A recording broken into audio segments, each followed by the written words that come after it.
Hi, welcome back to the Avro Vulcan build at 1.2 with Matthew Wood.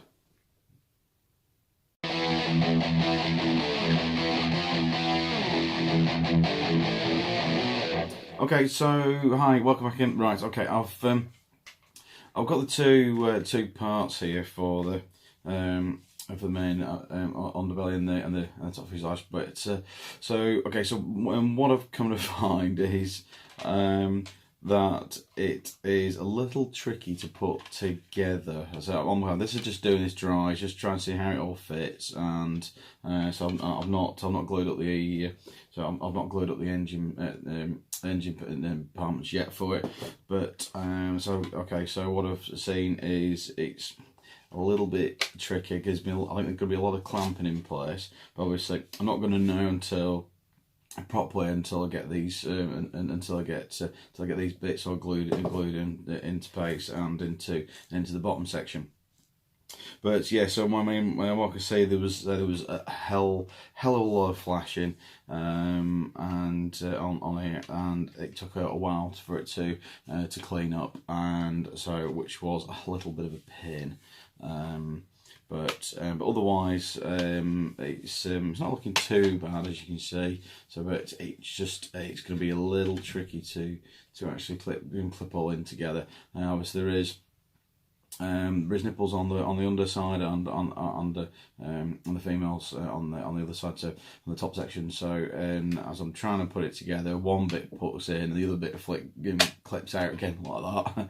So yeah, it's going to be a little bit tricky, so obviously do be aware if you're doing this. So yeah, okay, so I'm still going to do the rest of the other bits at the moment, so I'm going to leave this for a moment and I'll carry on with the rest of it, and I'll pull some more up as soon as I can. Okay, take care, to it. Hi everyone, back again, just to catch up with you on the Avro build. So far I've done, I've got the actual sides all of the engine compartments all sorted. Now these were an absolute pain, but you know, we kind of got them done. So basically, as I got these together, within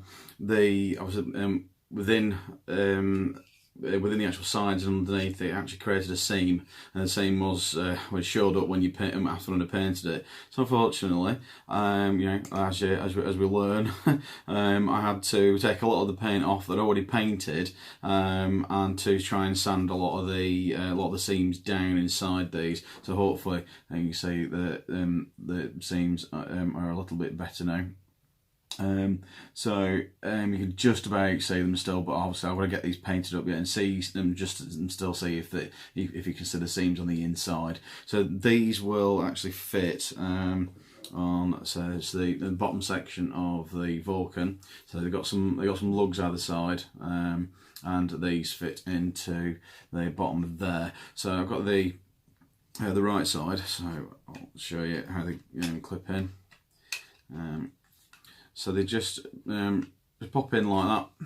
So at the side there, obviously I'm only gluing down. But obviously, as you sanded it down, it was to try and see what distance you've got on the side here. Obviously, these will probably need sanding down as well to try and make it look like one piece. Obviously, you know, the time and energy to pop into this, obviously, definitely worth it.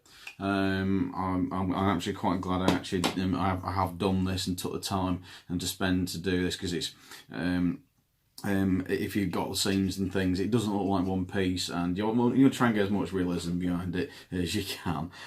So hopefully this will work out quite well. I did try and use a bit of the green putty on this, which I use a bit of this green putty here, to try and help with some of the seams. It worked and it didn't work. You know, it was a bit of a fiddle, and just created more mess, to be honest with you. So, but you know, as you learn, you learn through a lot of things. But okay, so that's where we are at the moment. I'm going to try and get these repainted up, and obviously I still need to pop in the and forward jets first into the front sections. So yeah, so hopefully I'll get those all connected in, and I can carry on with the rest of the build. So I'll speak to you in a bit.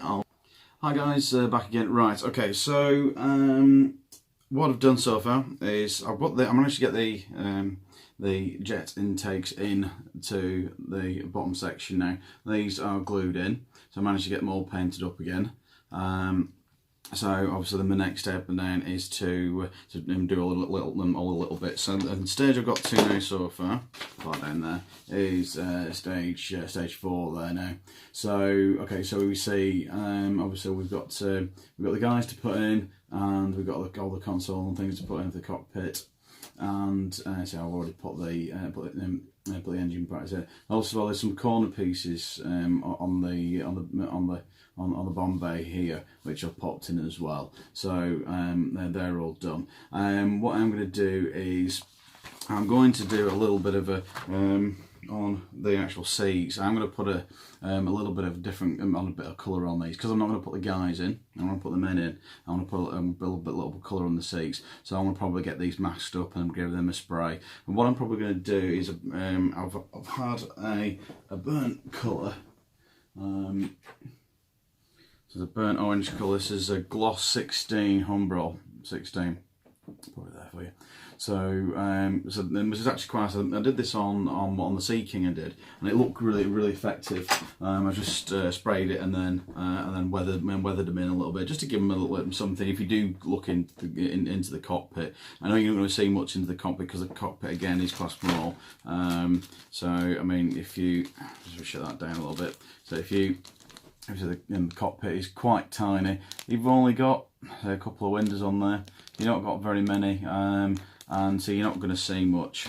So, okay, that's the next step I've got to.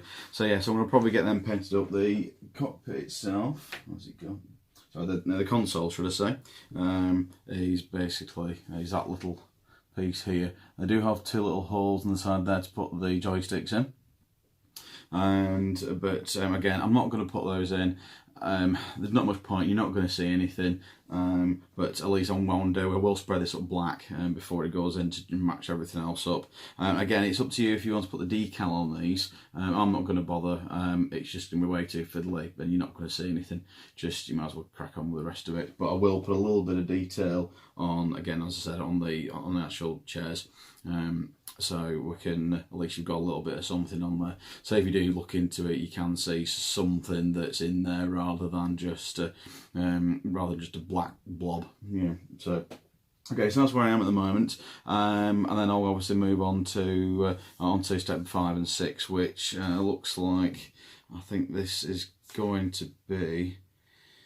Is that a water tail section? I think it could be, yes, that's the tail section. So yeah, so those bits there are going to be the tail section. So they'll want me to do that bit after that. Also, what I did notice on this is, if you're not aware, on the front nose, they're asking you to put in 30 grams of a weight.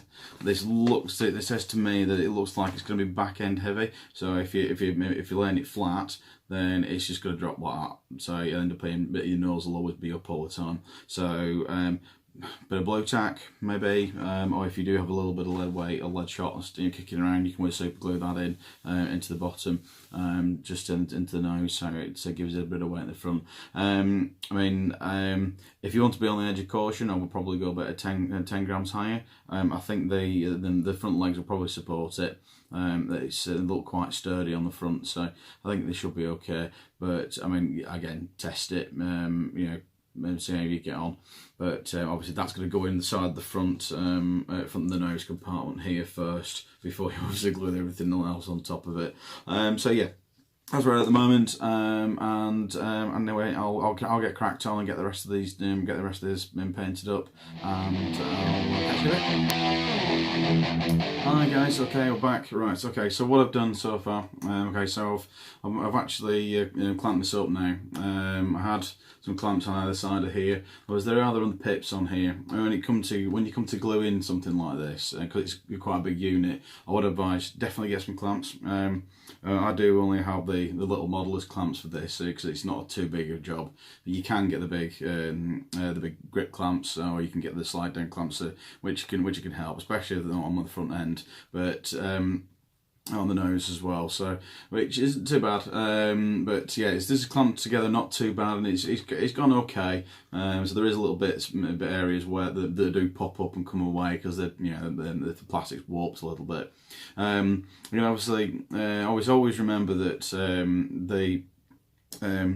the glue that you use, the polystyrene glue, it melts the plastic rather than bonds them together. So it melts the plastic, and that creates a proper seam. So you don't need too much on it. So the trick behind it is if you have male and female pips that lock in together, put dabs on them, and then go around the seams on the outside. Or you can use a little bit of tissue to just mop up any drips or anything like that you have. Obviously, you only need to use a little bit just on the seams.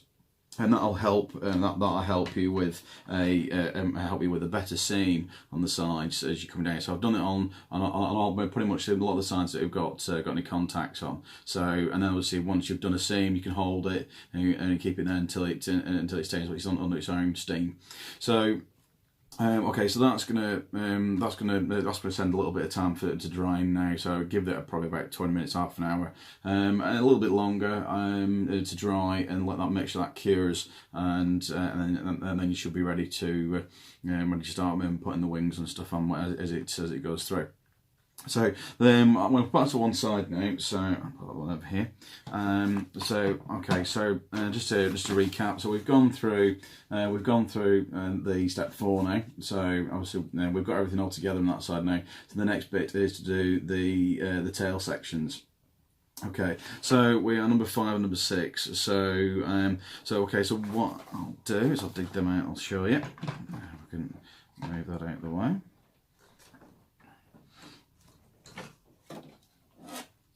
Okay, right. So, so we've got the two tail sections there, the tail sections on these sides. So, and these are not too bad to put together. So I'm going to get them glued up, and I shall catch you in a bit.